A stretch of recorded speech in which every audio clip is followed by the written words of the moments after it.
Hello, monkeys. Sorry. But before, no, I should not say that. Okay, everyone.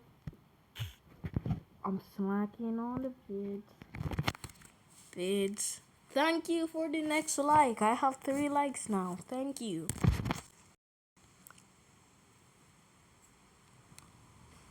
Time to watch some stupid shit. 9 worst roller coaster accidents in human history. Let's imagine you're on a roller coaster. Okay, I just read the worst roller coaster accidents, and he's just coming in here with like a Watch Mojo intro, like, yeah, just imagine. This is a little too upbeat, man. The sun blinds your eyes, the wind is in your face, and you hear the other passengers' laughter. Awesome, right? Okay. When you fall, the adrenaline rushes through your blood, and you feel happy. But suddenly, instead of joyful laughter, there are shrieks of terror. All right. Just now, right there before your eyes, a passenger sped out of their seat during a sharp turn and fell from a height of a few dozen meters. Okay. Good switch. You don't believe this can happen? What if I tell you that much worse things have believe happened it can happen. in amusement parks It almost happened in to a me. long history I can of their believe it. existence. On March 24th, 2022, 14-year-old Tyree Sampson went with his football team on holiday to Icon Park in Orlando, USA. Wasn't this like the free falling one? The boys decided to go for a ride on Orlando Freefall. I don't understand how anyone finds this machine entertaining. That's like I just watch it and I'm just like, how is that fun? Like you're not doing loop-de-loops, you're just going up and down. I can jump. If you think this that's good enough for me. The world's tallest freestanding drop tower, which was 131 meters tall. But an ordinary day off turned into a tragedy. When the movable part of the ride got to the top of the tower and started falling, Tyree slipped out of his seat and hit the ground. The 8th grader died on the spot. According to the I got anxiety just watching the thing fall. Like forensic expert report, the leading cause of Sampson's death was a mistake on the part of a park employee. As it turned out, he was too big. The free-fall ride operator had loosened the safety belt on Sampson's seat. It had likely been done during the ride's launch to accommodate customers weighing more than 130 kilograms. The investigation showed that Sampson's safety belt was almost twice as loose as necessary. Oh. Because of this, so the boy fell out of his seat during the ride. I'm not gonna lie, you playing that clip is ridiculous. After Sampson's death, Orlando Freefall and an adjacent ride, Orlando Slingshot, were closed until further notice. Good.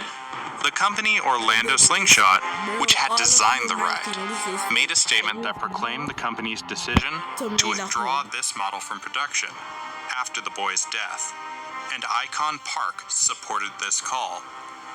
That's fair, but at the same time, was it not the actual guy who who hooked him up?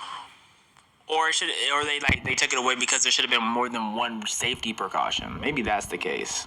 Civil rights attorney Ben Crump, who represents Sampson's father, has referred to this decision as long overdue.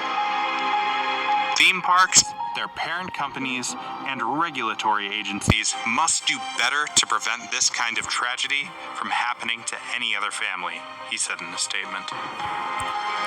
But sadly, this isn't the first time such a tragedy has happened in the U.S.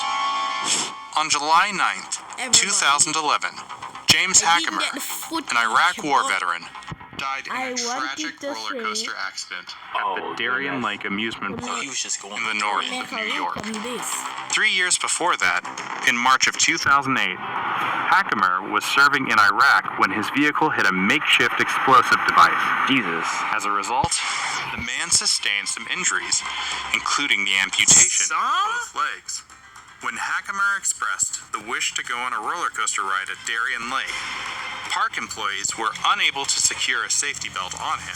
So why did... Because of this, The man was put in the first coach with the explanation that he would be able to hold onto the barrier in front of him with his hands.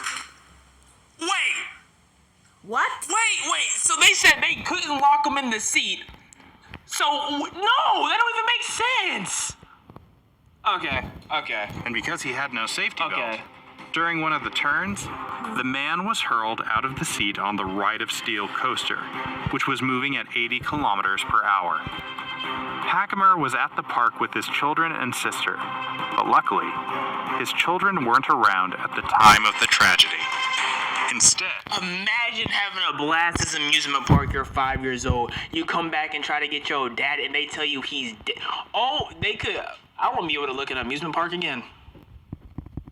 Oh my goodness. Never again would I be able to look at an amusement park. Hackemer was accompanied by his nephew, Ashton Lufred. Would never trust a park employee either. Ashton said the park employees did not object to the disabled veterans' wish to ride the roller coaster and did not ask any questions. He was determined to ride every roller coaster, his sister Jody Hackemer told the Associated Press. That minute he was on that ride, he probably felt the happiest and most normal he's felt in 3.5 years. State investigators ruled an operator's mistake as the cause of the tragedy. The ride was back in operation that same year. Yeah, it wasn't Sometimes the ride's fault. you don't even have to buy a roller coaster ride ticket to get a deadly injury. Just standing nearby can be enough. In 2015, a teenager Damn. was decapitated on a roller coaster ride after he jumped over some fences. Decapitated. Really? And you just said that so annoying. Really? For what, though? Were you getting a hat or something? Like, what is he jumping? A teenager was decapitated on a roller coaster ride after he jumped over some fences and entered a forbidden zone. Why? This horrific accident happened at the Six Flags over Georgia Park.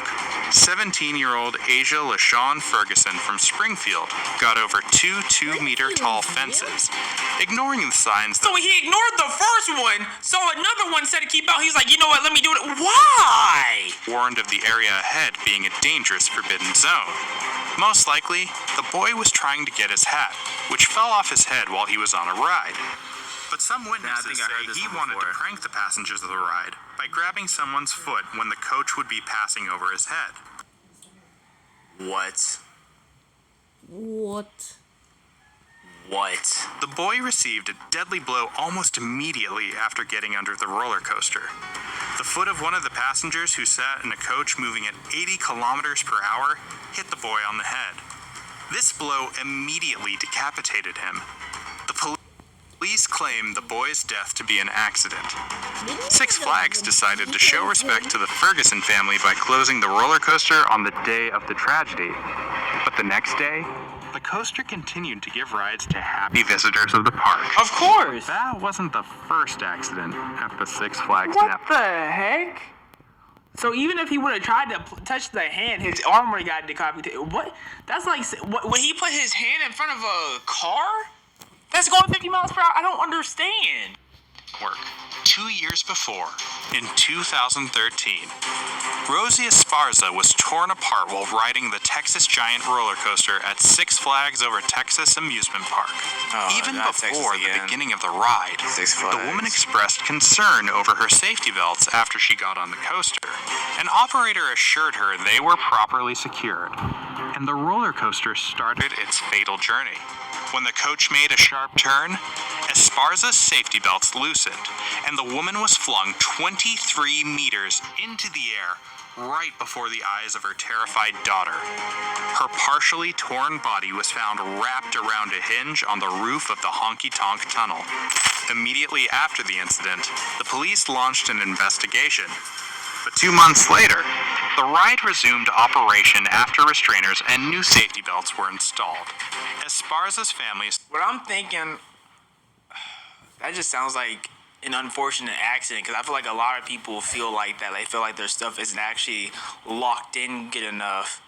And then It's like as an operator, you've already done this like 20 times today, and if it feels the same as everyone else's, and it's like, yeah, I mean, she probably wasn't the first person that like with her size to go into it, so they're probably just like, yeah, it's fine. Probably the actual roller coaster's fault, which means the company of said roller coaster should have something to do with it more than the actual person. Because I remember when I got on the flying swings, and the flying swings, the buckle unbuckled at the top. Like, dude, he came back and he checked the chain. He didn't really yank it, but he like checked the chain and it was fine. But as we started rising up, it unbuckles. And that was the last time I ever rode anything at an amusement park. Cause I'm sitting here like, there's no way we just unbuckle. Person beside me freaking out. I'm putting the buckle back in. I'm holding it the whole ride.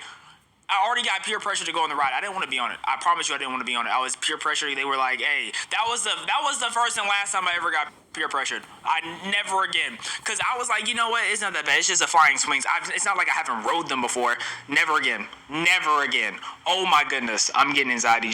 I swear he just made that up. Look, I make a lot of things up. Oh my goodness, I do. That's not one of them. That is not one of them. Sued Six Flags and Gerstlauer, the roller coaster manufacturer. As a reaction, the park and Gerstlauer sued each other regarding the responsibility for the accident. Eventually, I don't really make anything up. I'm gonna keep it a buck. 97% of the things I say is 100% factual. both companies reached an undisclosed agreement with the victim's family. But accidents don't always happen on expensive rides. Sometimes, a simple net is enough. 12-year-old Tegan Marty saw a terminal velocity roller coaster on a cable TV show. Eager to pull off the leap of faith, a backward fall from a height herself. What does that mean? The girl talked her parents into taking her to Extreme World Adventure Park in Wisconsin Dells. The family drove all the way to the park from their home in Florida just to let young Tegan fulfill her dream. Here's how the ride worked. The participants were thrown off of a height of more than 30 meters. That is, from around 9 stories high, into a net with no safety belts whatsoever. Standing in line for the Extreme World ride, the girl's mother, Julie Marty, recognized the ride operator. He was the person who had praised the supposed safety of terminal velocity on a TV show, even though the ride had no safety belts or bandages, and people just fell into the net from a great height. What? In the photographs taken before the horrific accident happened to Tegan, the girl is beaming with a wide smile. It was now Tegan's turn. Her father turned on the camera, and her mother was anxiously watching from down below. The girl got to the top, 30 meters above the ground, and jumped. And then, something horrible happened. Tegan fell right onto the concrete. The operator mistakenly let go of her before the safety net was installed below. Fuck that, operator. You're evil. People can just let that happen. Dog. What? Ah! How do you not? I'm gonna end the video here and then start a new one. Exactly.